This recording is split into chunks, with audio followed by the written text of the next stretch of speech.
तो ट्रंप साहब पिछली बार भी 12 दिन का जो पूरा संघर्ष चला था, उन्होंने कहा कि भाई हमने तो अपने स्टील्थ बॉम्बर भी उड़ा दिए और आपके न्यूक्लियर ठिकानों तक पहुंच गए। माहौल तो इतना बड़ा था, लेकिन फिर भी बातचीत आप ही ने की। कहीं ना कहीं आपने समझौता किया। इस बार भी मैं युद्ध कर दूंगा, मैं युद्ध कर दूंगा, मैं युद्ध कर दूंगा। अब मेरा दिल पसीज गया। भाई ईरान में ऐसा क्या है, वही हम आपका भी पर्सपेक्टिव जानना चाहते हैं कि भाई ईरान में ऐसा क्या है कि ट्रंप हर बार बातचीत को मान जाते हैं और दिल पसीज जाता है, या फिर वो कोई बड़ी प्लानिंग रच रहे हैं? नहीं, बड़ी प्लानिंग नहीं है मैडम। वो असल में जो मिडिल ईस्ट वाला पूरा रीजन है, उसके अंदर जो उनके एलाई है ना, वो उनके दबाव में आकर ये सब कुछ बोल देते हैं और इसी वजह से वो पीछे भी हटे। बहुत ज़्यादा जिम्मेदार कतर है, मैंने बताया आपको, टर्की है और सऊदी अरब है। और इधर से वो नहीं चाहते कि उधर की महाशक्तियाँ, जो चाइना बनना चाह रहा है या रशिया है, वो इधर आकर दखल दे और फिर उनके उन कामों में डायरेक्टली रुकावट पैदा करे जो वो करना चाहते हैं। जैसे भी ग्रीनलैंड वाला मामला वो चला रहे थे, उसे मैंने अभी आपको बताया मैडम पिछले सेगमेंट में कि अमेरिका अपनी क्षतिपूर्ति कहीं ना कहीं कर लेता है। अब उसे बड़े आसानी से वो सारी चीज़ें मिल रही हैं जो उसे चाहिए। यानी ईरान के अंदर अगर वो तख्ता पलट भी करवा देंगे तो उससे सिर्फ एक सिक्योरिटी ये मिलेगी कि इजराइल को फ़ायदा होगा, अमेरिका को बहुत कुछ नहीं मिलने वाला है। तेल वेल जैसी चीज़ें उन्होंने वेनेजुएला से ले लेनी है, या फिर ग्रीनलैंड के पास भी बहुत सारे खनिज पदार्थ हैं, वहाँ से मिल जाएगी। या इधर मामला सारा तैयार है, आप देख रहे हैं पिछले 3-4 साल से चल रही है लड़ाई यूक्रेन वाली, वहाँ से उन्हें जो कुछ लेना है वो ले रहे हैं, हथियार भी अपना बेच रहे हैं। तो इस वजह से वो बहुत ज़्यादा उलझन में नहीं फंसेंगे, क्योंकि उनके ऊपर इंटरनली भी दबाव है और वो हर जगह हर काम को लड़ाई ये सब वो खुद भी नहीं, मुझे लगता है कि चाहेंगे, अगर समझदार हैं। ठीक है प्रोफेसर अंशु जोशी, एक पर्सपेक्टिव तो ये जरूर सवाल आता है ना सबके मन में कि भाई हालांकि ट्रंप अनप्रेडिक्टेबल है, तमाम चीजें समझ में आती हैं, लेकिन ईरान को लेके हर बार ट्रंप का स्टैंड जो है वो एक शेडो बॉक्सिंग टाइप ज्यादा लगता है। बिल्कुल।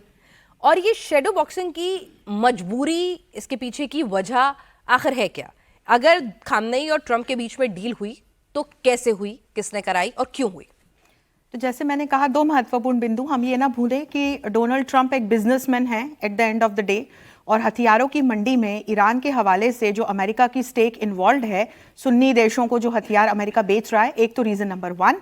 और दूसरा ये कि जिस तरह से बाकी के इस्लामिक देशों का सपोर्ट ईरान को मिलने की पूरी संभावना है, यदि ट्रंप डायरेक्टली अटैक कर देते हैं ईरान को, तो तब बहुत शिया सुन्नी कॉन्फ्लिक्ट सब खत्म हो जाएगा, सब खत्म हो जाएगा। इनफैक्ट यहाँ पर उनको घाटा ये होगा कि ईरान में अभी जो प्रदर्शन करता है वो भी तब अपने रिजीम के साथ जाकर के खड़े हो जाएंगे। तीसरा महत्वपूर्ण बिंदु पिनाज ये है, अब हम थोड़ा सा बाहर चलें।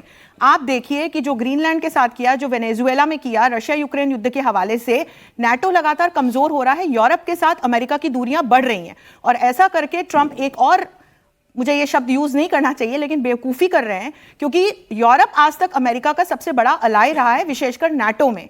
तो ट्रंप कहीं ना कहीं, या ट्रंप के आसपास के जो सलाहकार हैं, वो इस बात को अच्छे से समझ रहे हैं कि यूरोप का कमजोर होना, नाटो में डिवाइड होना, यानी कि इज इक्वल टू अमेरिका का कमजोर होना। बहुत सारे मोर्चे खोल रखे हैं अमेरिका ने, इस वक्त एक वीकनिंग पोजीशन में है और डिक्लाइनिंग पावर तो है ही पिनाज। इसीलिए ईरान की तरफ यदि अटैक का रास्ता खोलते हैं तो बहुत सोच समझ के खोलना होगा, क्योंकि मुझे लगता है कि उनको कम से कम उनके सलाहकार ये चीज समझ रहे होंगे कि यदि अमेरिका डायरेक्टली इन्वॉल्व नहीं हुआ तो धीरे धीरे करके कुछ समय में ईरान में रिजीम अपने आप चेंज हो जाएगा, क्योंकि खोमैनी की तरफ खोमेनी की एक पॉपुलिस्ट लीडर की इमेज नहीं है। उन्होंने उस इमेज को कैरी करके एक अथॉरिटेरियन रूल एस्टेब्लिश करके, प्रशासन के साथ अपने हाथ हैंडशेक करके, और वो आज तक अपनी सत्ता को बचा पाने में सफल रहे हैं। लेकिन अब वो बहुत ही, उनकी जो पॉपुलैरिटी है, उनकी जो एक्शंस है, पॉलिसीज हैं, वो डिक्लाइन पर है, उसके रेपरकशंस दिख रहे हैं। इसलिए नेचुरली रिजीम चेंज हो जाएगा पिनाज। We just have to wait for थोड़ा सा, फॉर कपल ऑफ इयर्स। ठीक है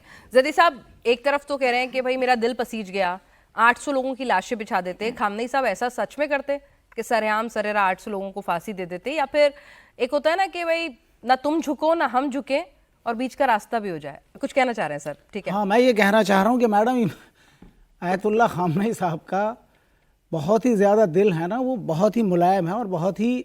आपकी मुलाकात हुई कभी उनसे? नहीं, मेरी मुलाकात हुई है,